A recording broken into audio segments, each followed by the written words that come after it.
Guys, gue adalah salah satu orang yang ragu dengan Daredevil Born Again yang digarap oleh Marvel Cinematic Universe, spesialisnya semua umur. Kalau dibandingkan dengan apa yang dilakukan Marvel selama ini dengan kegorannya itu belum ada apa-apanya dibandingkan dengan project di luar Disney dan juga Marvel Cinematic Universe. Termasuk juga dengan garapan dari Daredevil versi Netflix.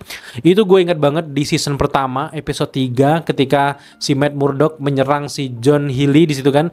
Dan dia pengen mencari siapa yang menyuruhmu gitu. Dia bilang Wilson Fisk. Setelah dia bilang itu Wilson Fisk, dia benar-benar ketakutan. Itu salah satu momen gimana kita membayangkan semengerikan apa si Wilson Fisk ketika dia bilang menguak identitasnya itu penjahat sekelas si John ini aja. Itu udah ketakutan banget sampai-sampai dia bunuh diri dengan mencolokkan gitu kepalanya di pagar besi itu yang runcing itu kan. Bah, langsung gitu. Di situ gue kaget. Anjir. Ini series gila. Ini series Marvel paling gila ini pada masa itu ya. Dan sejak saat itu gue ngikutin beberapa cerita-cerita dari Daredevil, ketemu Bull Eyes, kemudian juga Foggy, Karen, semuanya tuh. Semua karakter-karakter yang ada di Daredevil Netflix gue suka. Meskipun gue udah nonton Daredevil versi movie-nya yang diperankan sama Ben Affleck, bukan film superhero yang berhasil karena meh juga sih film itu ya. Karena itu kurang berhasil, tapi ketika diperankan di versi Netflix itu luar biasa berhasil untuk pecinta film yang gore. Salah satu pencetus untuk superhero yang versi gore itu ya salah satunya harus diakui adalah Daredevil Netflix. Nah, ketika keputusan Marvel untuk menggarap Daredevil ini di Marvel Cinematic Universe, apalagi ini levelnya Marvel Television, itu gue cukup ragu sih. Karena memang apakah Marvel bisa membuat ceritanya lebih baik daripada Daredevil versi Netflix? Dan mereka bakal dibayang-bayangi oleh keberhasilan si Daredevil versi Netflix sih. Karena sejauh ini dia udah muncul di She-Hulk, itu cukup mengecewakan sih. Apaan itu Daredevil kuning-kuning kayak gitu, yang lemah-lemah kayak gitu, apaan kayak gitu. Masuk juga muncul di Spider-Man gitu ya. Ya meskipun di Spider-Man ya cukup keren, tapi memang ketika dia lanjutkan di She-Hulk itu meh sih. Termasuk juga dengan Kingpin. Dia udah adil di series Echo, di series Hawkeye, termasuk juga dengan Echo juga berkaitan dengan Daredevil. Dan ya jujur dari hati gue terdalam, gue masih nggak bisa berekspektasi tinggi lah dengan Daredevil Born Again ini. Pasti kalian yang mengikuti Daredevil versi Netflix juga agak ragu gitu ya. Dan gue cukup tenang ketika Marvel mengatakan bahwa Daredevil Born Again ini akan canon dengan Daredevil versi Netflix. Artinya mereka tinggal melanjutkan kejadian yang ada di season terakhir dari versi Netflixnya, tinggal lanjut di Daredevil Born Again. Kalau kalian udah nonton teasernya, di situ kita melihat Matt Murdock ketemu langsung sama Kingpin di meja makan kayak gitu, di kayak restoran untuk sarapan kayak gitu.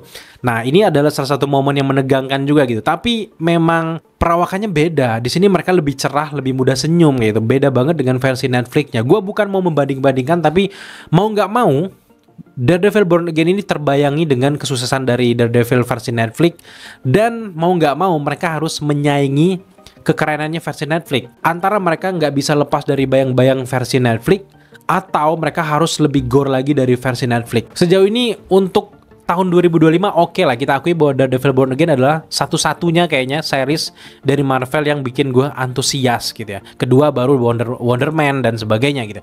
Dengan hadirnya semua karakter dari versi Netflix, sebuah yang bikin cerah gitu, bikin kita semangat. Oke, keren, tapi dengan ceritanya, dengan skenario yang dibikin oleh orang-orang Marvel, kita nggak tahu apakah di baliknya masih ada orang-orang dari Netflix, kita nggak tahu. Sejauh ini setelah gue lihat di versi first look trailernya, itu terlalu cerah sih untuk sekelas Daredevil. Meskipun memang ada berantem-berantemnya yang keren banget gitu ya, ketemu sama Muse kayak gitu ya. Kemudian juga ada ya Punisher, ada Foggy, ada Karen, semuanya ada di sini. Kingpin. Gue merasa ini lebih cerah, bright gitu daripada dibandingkan versi Netflix. Dan kita nggak bisa naruh ekspektasi tinggi ini. Meskipun kalian semangat, belajar dari kasus film Joker deh. Joker pertama berhasil, kedua meh, dapat rating 5,6 di IMDb gitu ya. Nah, di sini jelas Daredevil Born Again akan terancam kesuksesannya ketika dirilis nanti. Buktikan kalau gue salah, buktikan nanti ketika filmnya dirilis. Kalau berhasil ya keren banget gitu. Tapi kalau mereka masih belum bisa lepas dari bayang-bayang versi sebelumnya di Netflix, itu parah banget gitu ya. Di sini adalah momen ketika mereka bertemu, senyum-senyum kayak gitu. Jelas ini harus lebih menegangkan. Gue yakin bahwa alur ceritanya di sini Wilson Fisk kayak seolah-olah pengen tobat kayak gitu, dan dia pengen jadi wali kota di sana, mungkin minta dukungan sama si Matt Murdock. Dan jelas kalau mau bikin film ini gore, Matt Murdock nggak akan membiarkan begitu saja orang kriminal nomor satu di universe ini menguasai kota yang didiami oleh Daredevil. Nanti powernya akan lebih gede-gede lagi gitu. Nah, ini yang akan menjadi cerita menarik nantinya, pertemuan antara Kingpin dan juga si Daredevil. Termasuk juga tadi ada karakter villainnya yaitu Muse yang merupakan pembunuh berantai. Termasuk juga kemudian ada juga karakter-karakter lama, Punisher, yang gue benar-benar berharap di sini kalau mau Daredevil ini berhasil, yang pertama adegan-adegan pertemuan antara Kingpin itu harus lebih menegangkan. Kemudian juga di sini adegan-adegan pengadilan itu harus ada. Kemudian juga Bullseye harus benar-benar membabi buta di sini. Kemudian juga Punisher jangan dibuat satu tim. Punisher nggak bisa satu tim oleh siapapun, termasuk juga dengan Daredevil. Dan yang terakhir yang paling krusial menurut gue adalah CGI. Efek CGI jangan berlebihan di series ini. Berbeda dengan proyek-proyek fantasi Marvel lainnya yang mungkin bisa terbang, ini levelnya ya street level. Kalau terlalu banyak efek CGI membuat film ini nggak terlalu nyata dan berbeda banget dengan versi sebelumnya. Lagi-lagi yang gue takutkan di sini, Daredevil jangan terlalu cerah. Tapi kalau kita ngomongin soal cerita dari Daredevil Born Again, ada yang menarik dari teaser trailer tersebut. Kita melihat ada bapaknya Miss Marvel, Kamala Khan di sini, yaitu si Mr. Yusuf. Kok dia bisa ada di sana gitu ya? Apa yang terjadi di sini? Apakah Daredevil nanti akan berkaitan dengan keluarga Miss Marvel? Nah, itu yang menjadi pertanyaan. Apakah Miss Marvel muncul? Nah, tapi di luar semua dugaan-dugaan teori kita tersebut, gue yakin bahwa dengan hadirnya Yusuf di sini, secara tidak langsung mewakili untuk menyambungkan semua peristiwa dari Daredevil Born Again ini canon dengan peristiwa yang ada di Marvel Cinematic Universe, baik di versi filmnya ataupun di versi seriesnya. Di sini kita tahu sendiri bahwa Miss Marvel sedang berkumpul dengan Captain Marvel, dan setidaknya dengan hadirnya Yusuf, kejadiannya tuh bisa sama latar waktunya. Jadi gue berharap banget bahwa Daredevil juga akan gabung di tim, mungkin di levelnya Avengers kayak Midnight Suns atau di versi-versi street levelnya. Nah, ngomongin soal Wilson Fisk, gue ngelihat di sini Wilson Fisk kayak seolah-olah baik banget anjir, kayak dia nggak bisa kayak gitu. Dengan yang kita lihat kejadian di Echo, dia punya banyak banget perusahaan yang bahkan di luar jalur dari kotanya, dia udah punya jaringan yang luar biasa kuat.